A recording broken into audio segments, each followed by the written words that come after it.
so much for freedom of the press and Israeli democracy, right? And women's rights. This is what Israel thinks of journalists, right? They will literally blow your face off if you cover their crimes. And they know that they're journalists, right? They know that Shireen was wearing press. All her colleagues were wearing press. They had helmets on, and they still shot her in the face, and they murdered her. That is intentional, okay? The Israelis, they love to say, oh, we have the best army in the world. We have all this amazing technology. We are so big-brained. And then you're telling me they can't tell the difference between a journalist that's clearly marked, a journalist, press with a helmet and blue gear, and whoever else they're supposedly conducting an operation on? Get out of here. Do you think I am 5 years old? Do you think I'm a sucker? I'm not buying this garbage. Maybe someone who watches CNN will buy this garbage. I'm not buying this garbage, and I'm certainly not selling it to you guys. You have witness testimony from her colleagues all saying the exact same thing. The Israelis purposely shot at us. They purposely killed Shireen.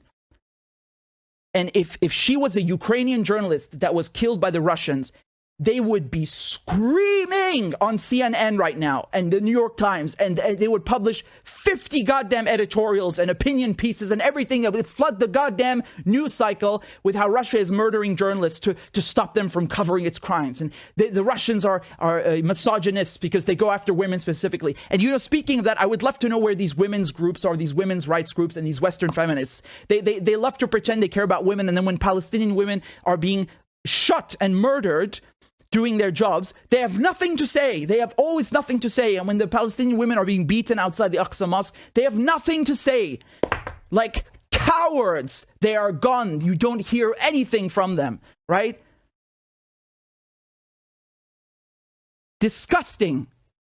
The double standard, disgusting. Every single day, you know, going and seeing another, this Palestinian boy was killed. Oh, this Palestinian journalist beaten. Every single day they have some new story of how they're brutalizing the Palestinians. And all they know how to do in the media is this garbage, right?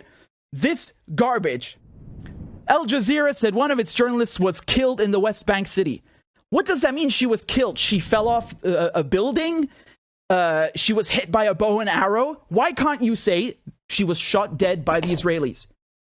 A few words. You can't write that. You're the record. You're the paper of record, and you cannot write a simple factual sentence. It's too hard for you. You don't want to upset your friends in Tel Aviv. All of them, every single one of them in their headlines, hiding that Israel killed Shireen. These despicable wimps. They have no spine. They have no integrity. That's the difference, right? Shireen is a real journalist. These people are propagandists. They don't even have the common courtesy, the basic decency to say that she was murdered by the Israelis. It's too complicated, right? Because then the narrative is going to change. You can't tell people the truth. You got to sell them the narrative. The Israelis are the victims. Oh, poor them with their nuclear weapons and $3.8 billion every year from the Americans. Oh, poor them. They're such a democracy, right? That's why they blew Shireen's face off while she was covering their crimes. Allah la yuwaffiqkum. I'm really upset about her. You know, this is not just the Arab world or Palestine, but the whole field of journalism just lost a really, really good person. Allah yarhamah.